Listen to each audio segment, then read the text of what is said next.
Já tá. Amém. Glória a Deus, para a glória do Senhor. Usa o seu servo, usa sempre. Toma o seu filho, Deus. Cumprimento os irmãos com a paz do Senhor. Amém. Deus abençoe os irmãos de uma forma rica e abundante. Reforço aqui um abraço ao pastor Marcos lá na igreja, Ricardo. Amém. Um abraço para ele em nome de Jesus. E vamos meditar na palavra do Senhor. E prometo aos irmãos que pregarei no momento propício para que nós venhamos terminando e possamos ir para casa no nosso horário. Amém, irmãos? E o motivo desse texto que eu vou ler junto com os irmãos são dois os motivos. Primeiramente, que é uma confirmação de Deus, porque quando os irmãos cantaram nossa esperança é sua vinda, o Rei dos Reis vem nos buscar, tive ali a confirmação desse texto, embora não sabia que seria o pregador da noite, mas eu vim, ou melhor, pensei o dia todo nesse texto aqui. Né? E segundo, porque é um texto de Jesus, né? Que a gente, quando vai falar sobre a volta do Senhor, a gente usa muito Paulo, Pedro, principalmente eles, João, até porque o Apocalipse foi escrito pelo apóstolo João. Então, geralmente, quando se fala sobre volta, sobre vinda, geralmente, a maioria das vezes, Paulo, João e Pedro são muito citados, ou os textos das suas respectivas epístolas são muito usados para falar de vinda, para falar de volta, para falar de arrebatamento, para falar, enfim, de tudo que está relacionado à volta de Jesus. Sendo que o Jesus, ele mesmo disse sobre a sua vinda. E a gente pouco ouve as pessoas pregando sobre o que Jesus, o próprio Jesus, falou sobre sua vinda. Então, de imediato eu convido os irmãos a abrir em Mateus capítulo 24. Nós não faremos menção de todo o texto, porque aí eu peço, agora a irmã Michele até se levantou, mas eu peço aos irmãos que se assentem, porque nós vamos ler o versículo e ir explicando, né? Uma leitura e depois voltar, até para a gente ganhar o tempo, né? Então, e eu gostaria muito,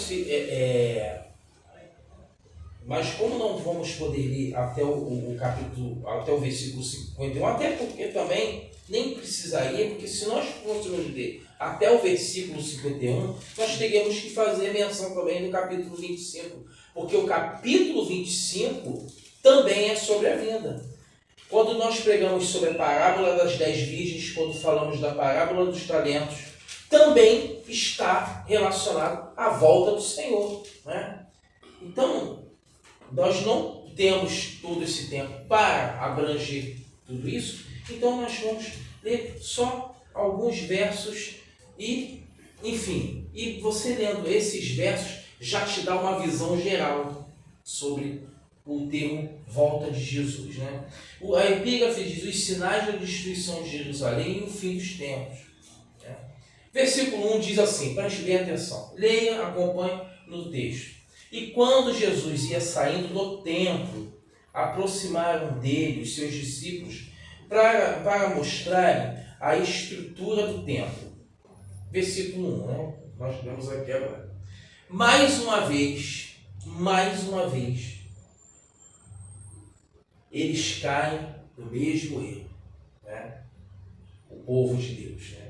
Passa-se os tempos, as gerações, né? Por que eu estou falando isso para os irmãos? Porque nos estudos da escola bíblica dominical, nós estamos estudando sobre Jeremias.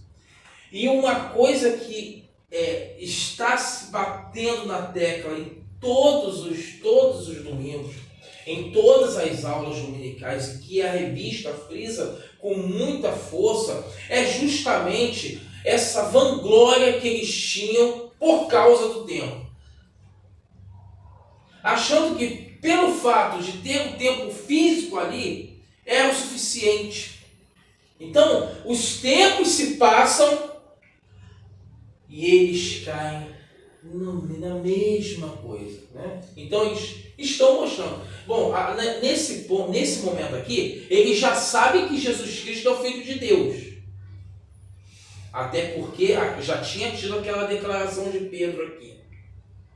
Quem dizes que sou? Tu és o Cristo, Filho de Deus vivo. Não foste a carne e o sangue que te revelaste, mas o meu Pai que está no céu. Então aqui já estão sabendo com quem que eles estão falando. Agora eu preciso mostrar por Filho de Deus a grandeza de algum templo humano, se ele tem muito mais para me mostrar do que eu a ele. Ele quer me mostrar os céus, ele quer me mostrar a presença. Oh, meu Deus.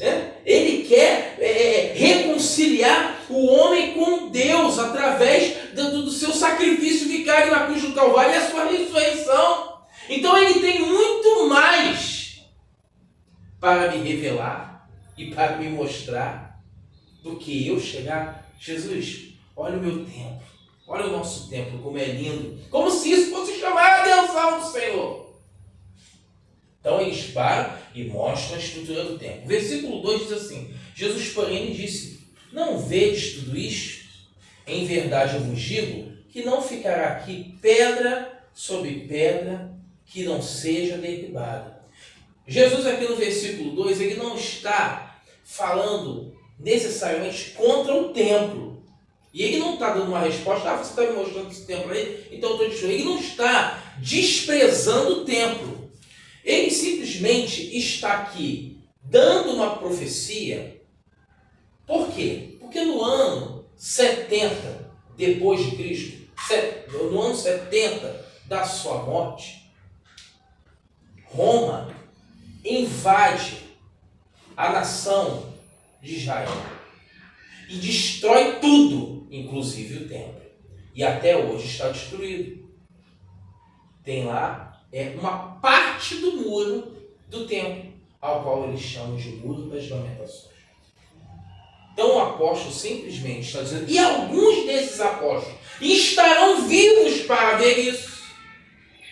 Muitos deles estarão vivos para ver isso. Vai dizer, olha, Jesus simplesmente está dizendo isso. Ele não está desprezando o tempo, ele está só dizendo, olha, chegará um tempo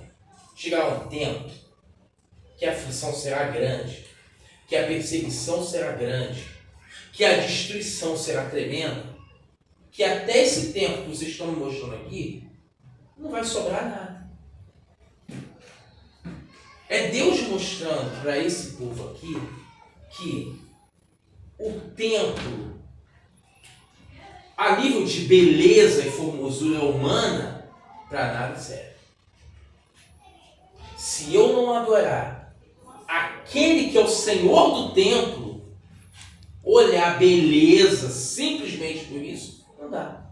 Há pessoas que sempre dizem assim para mim, quando você já foi em São Paulo, minha família, uma parte da minha família mora em São Paulo, você já foi no templo tal?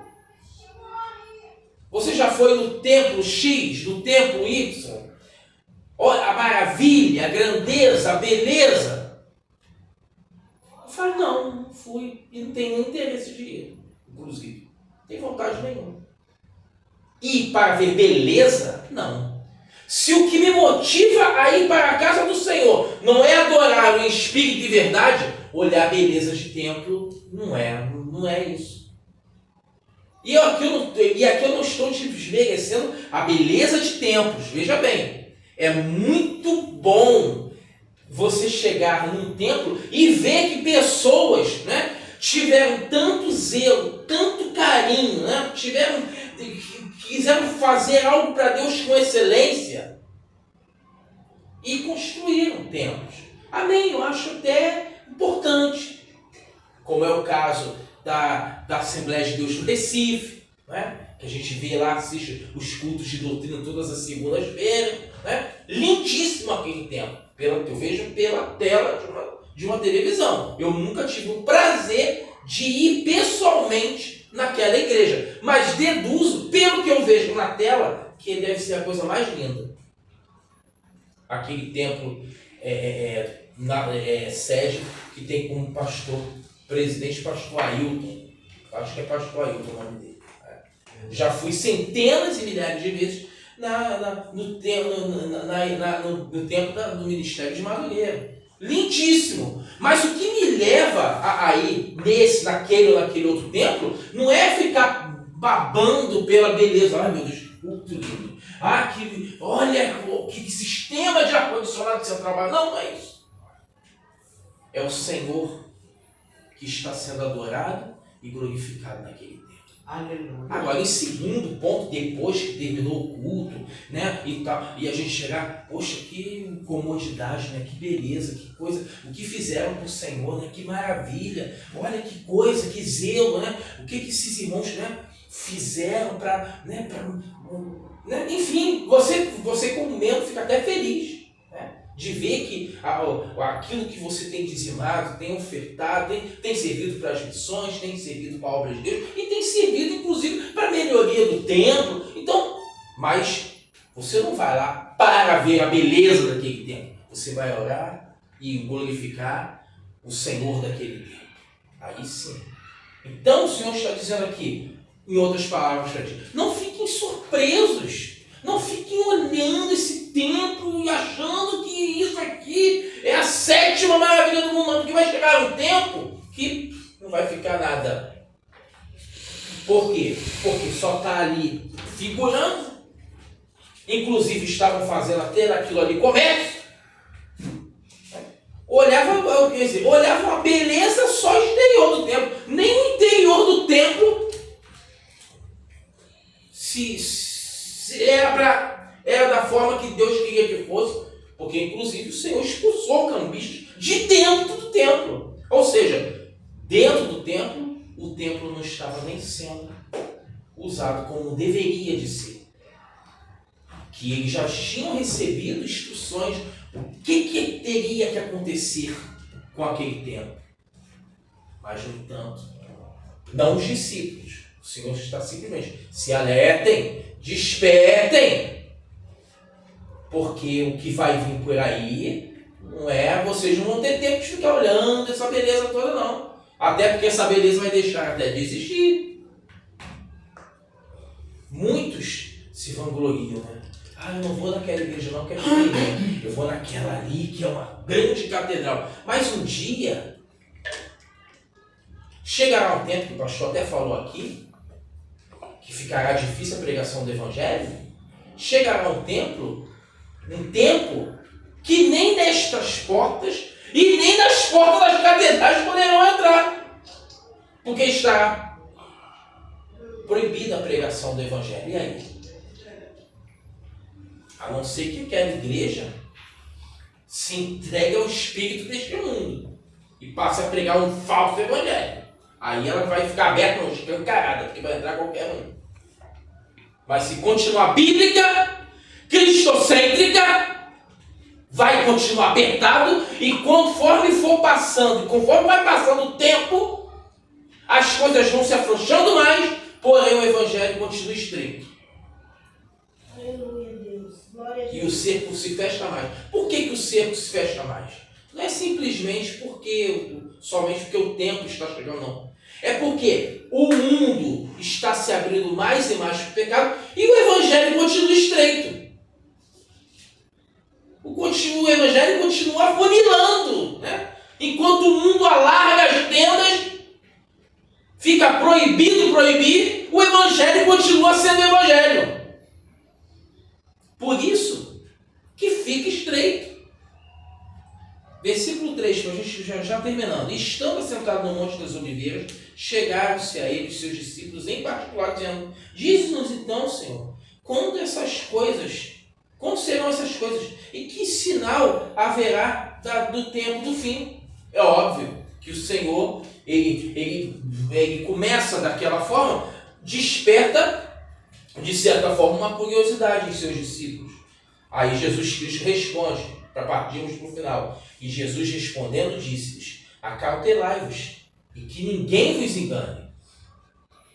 Se Jesus dá esse despertamento para eles, acautelai-vos, que ninguém vos engane, Jesus está dizendo, olha, há pessoas no meio que vão tentar enganar.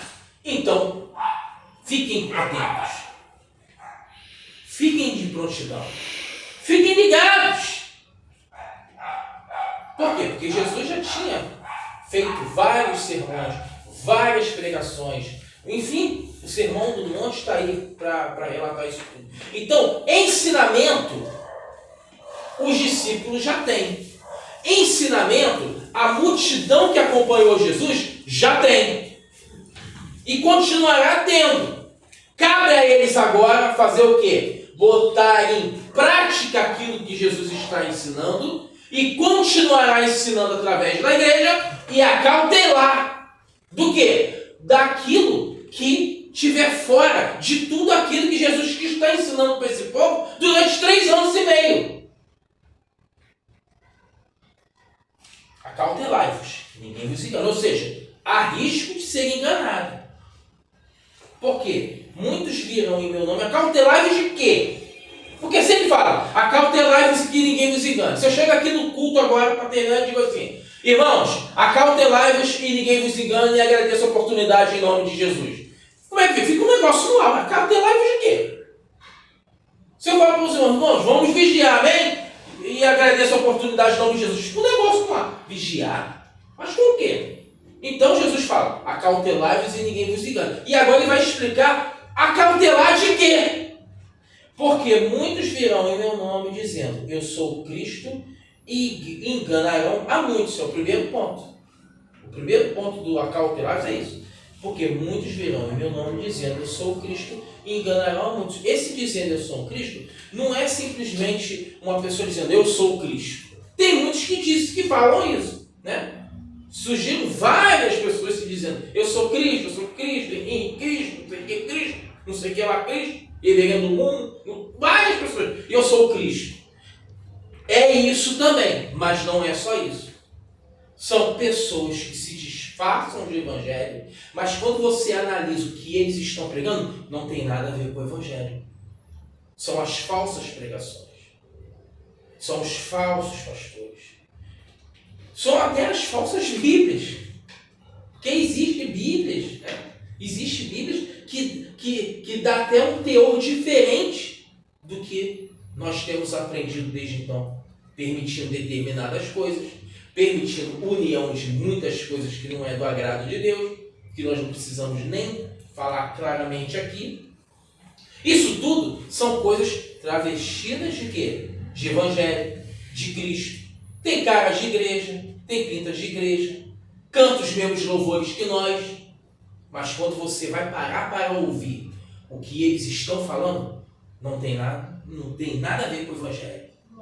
Eles permitem o que a Bíblia nunca permitiu. É Deus. Eles dizem que pode o que o Evangelho nunca concordou que podia. É, meu Deus. E aí você percebe, isso não é. Sendo que eles estão enganando a muitos. Nós estamos aqui num número reduzido. Nesses lugares travestidos de Evangelho, está abarrotado, superlotado, porque não existe nada de renúncia. Você não precisa renunciar a nada. Deus te aceita como estás, fique como estás, com a opção que você quer ficar, com o teu jeito que você é, com o linguajar que você quiser e tudo mais. E fique, e vai ficando, e se quiser batizar agora, pode até batizar. Então, eu pensei que a igreja era apertada, que o negócio era sério, mas não é sério, todo mundo pode, eu não preciso mudar nada, então eu vou entrar. E entra. Muitos virão o meu nome dizendo, eu sou o Cristo, e enganarão a muitos. Ou seja, é um sinal. Eles não perguntaram, o que vai acontecer, Senhor, quando estiver perto da tua vida? Muitos virão dizendo, eu sou o Cristo. Muitos pregarão um falso evangelho. E depois ele fala, e ouvireis falar de guerras. Guerras a gente está vendo por aí, né? Rumores de guerra, ou seja, ameaças. Se você não se dobrar a mim, nós vamos fazer aliança com tal, com fulano, meu Deus, e vamos declarar guerras. Ou seja, você liga aos telejornais, você ouve falar de guerras e rumores de guerras. Não só de nações, mas até mesmo regionais. Quando nós ouvimos que um determinado lugar está correndo o risco de a milícia entrar, de o tráfico de drogas entrar, o que é isso? Não é uma guerra? É uma guerra. Porque eles vindo para cá, a polícia não vai exercer aquilo que ela tem que exercer, que é impedir o avanço do tráfico, enfim, são guerras.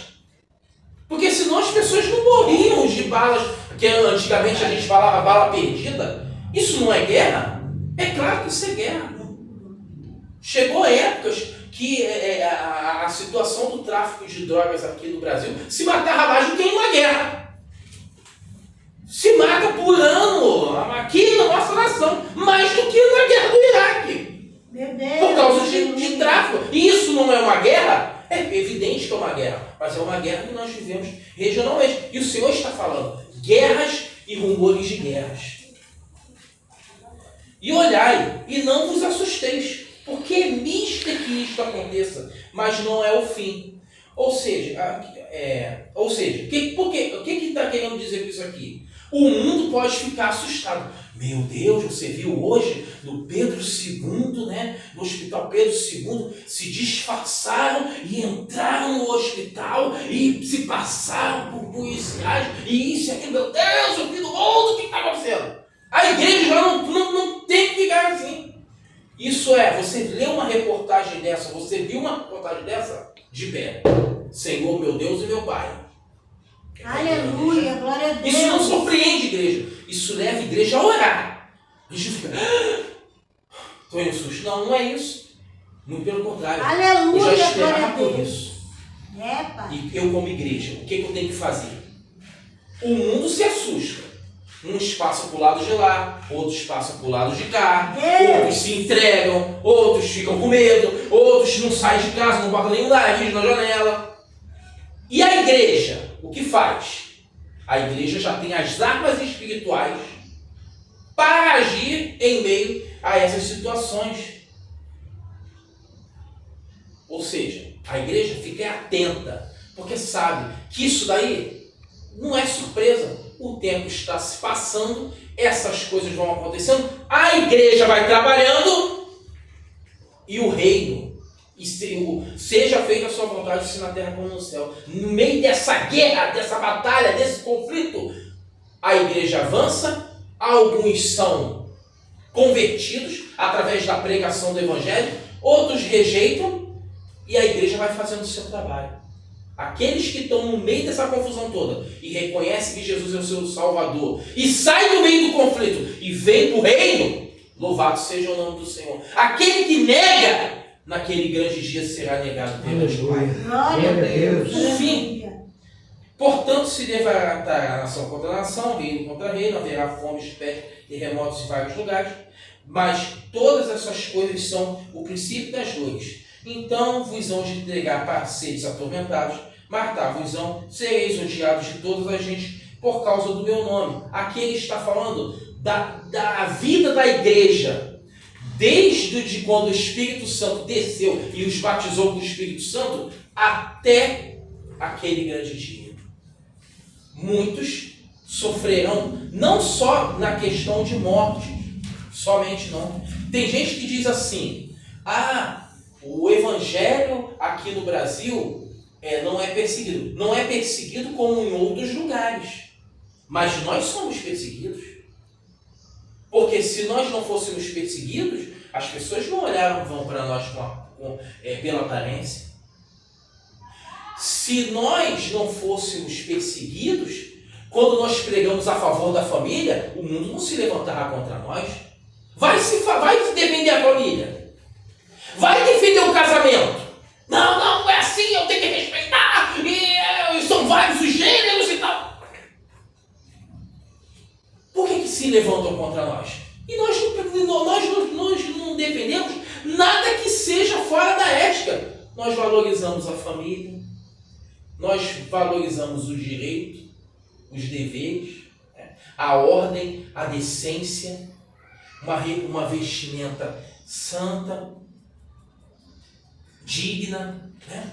Nós pregamos contra coisas que o ser humano não deve fazer. Pregamos somos contra o aborto, sendo que as pessoas se levantam contra a igreja, pela igreja estar pregando certo. As pessoas, em vez de pregar contra o aborto, preferem matar o ser no ventre da sua mãe. E quando nós estamos pregando fidelidade, sejam fiéis aos seus respectivos casamentos. Na quinta-feira passada, nós tivemos aqui uma palestra sobre família. Se você prega aquela palestra que nós ouvimos de quinta-feira passada aqui, que o pastor deu sobre família, para o mundo, não vai dizer, que é isso? Pelo amor de Deus, esse pastor aí não sabe, e não sei o quê.